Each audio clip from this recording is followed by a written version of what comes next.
Meus irmãos, a próxima palavra nós encontramos no Evangelho segundo o relato de João, no capítulo 19.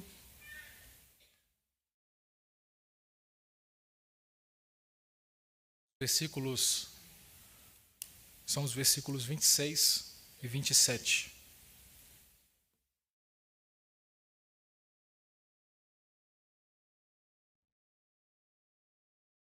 João 19, versículo 26 e versículo 27. Diz assim a palavra do nosso Deus.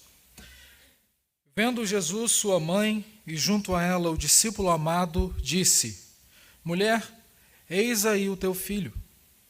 Depois disse ao discípulo: Eis aí a tua mãe. Dessa hora em diante, o discípulo a tomou para casa. Estes dois versículos.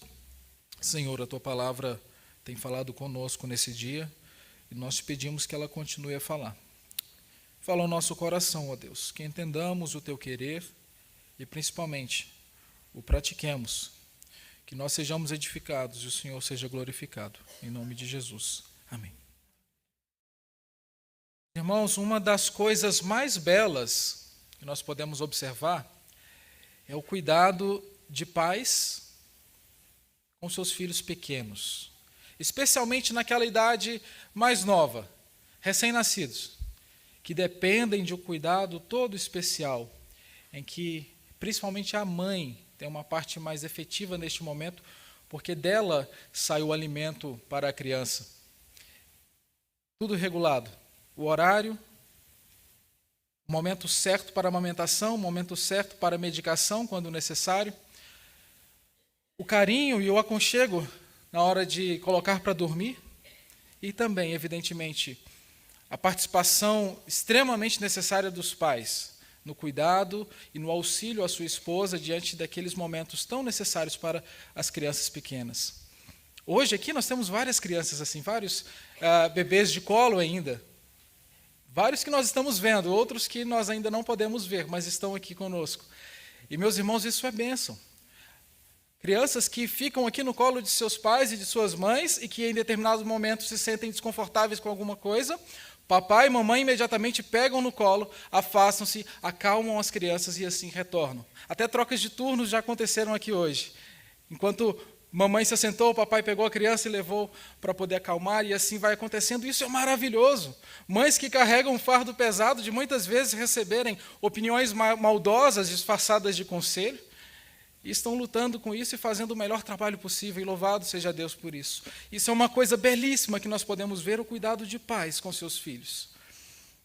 Mas há uma outra face desta moeda que também é muito triste. Quando nós encontramos crianças que, pelo comportamento ou pela aparência, denotam não ter um cuidado paternal, denotam não ter o carinho necessário, o amor no lar, o que é tão fundamental para a criança. Nós podemos perceber isso em alguns contextos sociais que vemos por aí, crianças que de fato estão abandonadas, mesmo que às vezes tenham pais. Isso é muito triste. Isso reflete, meus irmãos, exatamente a nossa realidade quando estávamos distantes do nosso Senhor, do nosso Salvador. Éramos como estes filhos sem pais, tomando as próprias decisões, andando pelos próprios caminhos, tomando as próprias atitudes. Isso é uma realidade que fazia parte da nossa vida, até o momento em que nós entendemos a mensagem do nosso Senhor Jesus Cristo e nos dobramos diante dele, sendo assim, portanto, adotados por Deus, sendo agora feitos filhos de Deus a partir do momento que passamos a crer em Jesus Cristo. E o texto que nós temos diante de nós, de João 19, o versículo 26 e o versículo 27, nos mostram agora não o cuidado de pais com filhos, mas o cuidado de um filho com uma mãe. E diante desse relato, nós vamos pensar rapidamente sobre como o Senhor manifesta o seu cuidado. Como o Senhor manifesta o seu cuidado. E, em primeiro lugar, nós vamos observar que o Senhor manifesta o seu cuidado nos confortando. O Senhor manifesta o seu cuidado nos confortando. Mas antes de observarmos isso, precisamos dizer o que tem acontecido aqui. Veja, o nosso Senhor Jesus Cristo está na cruz e diante dele estão algumas pessoas, entre essas pessoas Maria, sua mãe, e João, aqui mencionado como discípulo amado. E Jesus traz um recado tanto a Maria quanto a João, dizendo que, a partir daquele momento, João seria quem teria a responsabilidade por Maria. É importante entendermos que quando Maria se casou com José, ela era de uma idade muito nova, enquanto José, de acordo com o costume da época, certamente era consideravelmente mais velho do que Maria. Portanto, a essa altura, é bem provável, e tudo indica, inclusive essa fala de Jesus, que José já era morto. Portanto, alguém teria de ter a responsabilidade sobre Maria. Esse alguém seria Jesus, seu filho mais velho. Mas ali está o seu filho mais velho, prestes a expirar, prestes a morrer, sem condições de continuar a dar o sustento físico à sua mãe. É neste momento que, mesmo em meio à dor, mesmo em meio à angústia, o sofrimento da cruz, o peso do pecado de todos os crentes, de todas as gerações sobre si, Jesus ainda se lembra do seu papel como filho. E desse modo diz: mulher, eis aí o teu filho. É muito importante entendermos que Jesus entrega essa missão a João, portanto, deste modo, confortando a Maria, e eu vou falar um pouco mais sobre como Jesus se refere a Maria neste momento. Percebam que ele diz mulher.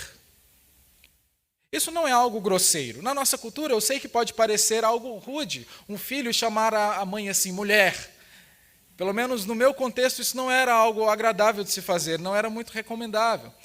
Entretanto, no contexto bíblico, nós precisamos entender que existem diferenças. E, inclusive, quando Jesus diz a Maria mulher, ele está fazendo isso por um puro ato de amor, não a lembrando como mãe, mas trazendo a ela o termo mulher para que ela se lembrasse daquele momento em que ele operou o primeiro milagre em Caná da Galileia e disse a mesma coisa, mostrando que ali não está somente o filho de Maria, mas o filho de Deus, mostrando ali que não é meramente um homem, mas o homem que tinha uma missão e que precisava cumprir com essa missão. É nesse sentido que Jesus diz mulher, não como uma afronta, não como um desrespeito, mas como conforto, trazendo à memória de Maria a missão de Jesus Cristo, a missão que ele recebera e que ela também recebera, de cuidar dele até aquele momento. Portanto, Jesus diz desse modo, recordando-a daquilo que ele veio fazer. Imagine, o nosso pastor, reverendo Donizete, trouxe aqui um relato sobre a situação física de Jesus naquele momento. Que coisa lamentável, dolorosa, triste. E a mãe presenciou tudo isso. Uma mãe estava vendo o seu filho ensanguentado, seminu, ferido, machucado, sendo humilhado e vilipendiado. Uma mãe estava assistindo tudo isso. Que tristeza, meus irmãos. Que tristeza é a morte em si, mas mais ainda quando mães e pais têm que enterrar os seus filhos, têm que sepultar os seus filhos. Isso, meus irmãos, nos mostra, na verdade, que nós não fomos feitos para morrer, mas para viver, e por isso estranhamos a morte. Mas estranhamos mais ainda quando pais têm que enterrar seus filhos. A primeira mãe que pisou nesta terra enterrou um filho. A mãe do nosso Senhor sepultou um filho. Portanto, essa é uma triste realidade, e o nosso Senhor Jesus Cristo conforta Maria, trazendo essa lembrança do seu ministério. Portanto, isso nos traz algumas lições. Além da lição sublime de como filhos devem se importar com seus pais, não devem agir de maneira indiferente, mas devem cuidar, devem respeitar, honrar, amar, abraçar quanto puder, estar próximo quanto for possível. Nós também temos algumas outras lições daquilo que o nosso Senhor Jesus Cristo fez, não somente por Maria, mas por todos nós. Todos nós podemos desfrutar do conforto do nosso Senhor Jesus Cristo na cruz do Calvário. Nós podemos, meus irmãos, saber que nos nossos sofrimentos, nós podemos nos lembrar dos sofrimentos de Jesus na cruz. Nas nossas dificuldades, nós podemos nos lembrar das dificuldades de Cristo na cruz.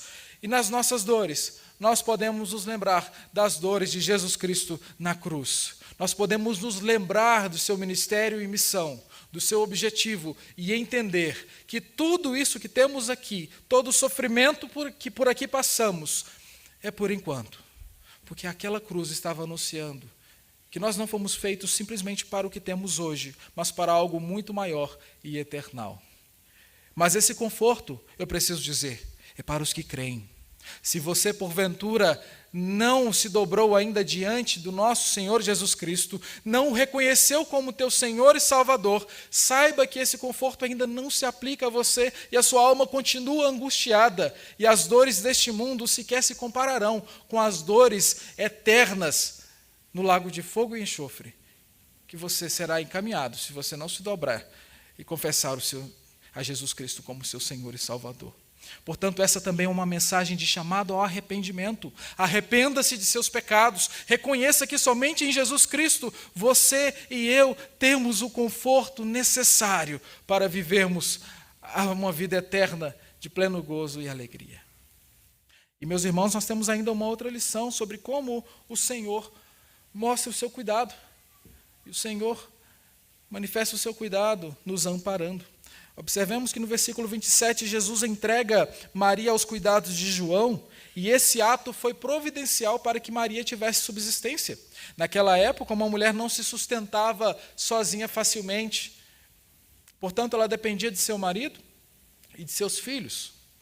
O que o nosso Senhor Jesus Cristo faz, entregando Maria a João, é providenciar que Maria tivesse tudo aquilo que lhe fosse necessário para a subsistência. João certamente foi escolhido por ser um dos discípulos, o discípulo amado, como o próprio texto traz, um discípulo de confiança do nosso Senhor Jesus Cristo e possivelmente um dos mais jovens, que teria, portanto, tempo de vida e condições suficientes para cuidar de Maria.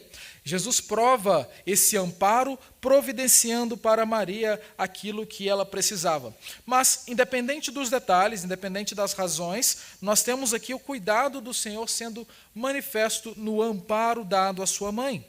Jesus cumpre na cruz do Calvário o seu papel como filho de Deus, mas cumpre também o seu papel como filho de Maria.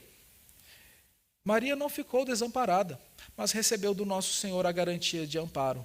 A boa notícia é que isso também se aplica a nós. Nós não ficamos desamparados. Nós não somos como aquelas crianças que eu mencionei, crianças que são criadas pela própria sorte, sem a presença carinhosa, amorosa e também corretiva de pais, mas somos crianças, filhos que têm um pai muito amoroso que não nos deixou na própria sorte, mas nos amparou.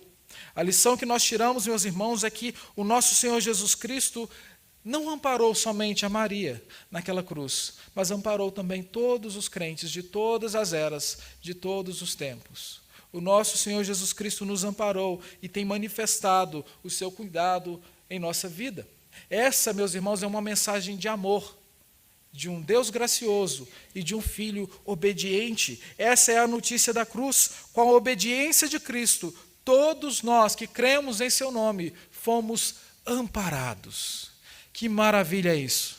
Que bênção, meus irmãos, é sabermos que, independente das situações, sejam quais forem as situações adversas ou não, fáceis ou não, nós estamos amparados, seguros, firmes nas mãos do nosso Senhor Jesus Cristo. Mesmo que tudo pareça ir de mal a pior, nós podemos ter a confiança de que no nosso Senhor Jesus Cristo nós temos o amparo que nós precisamos.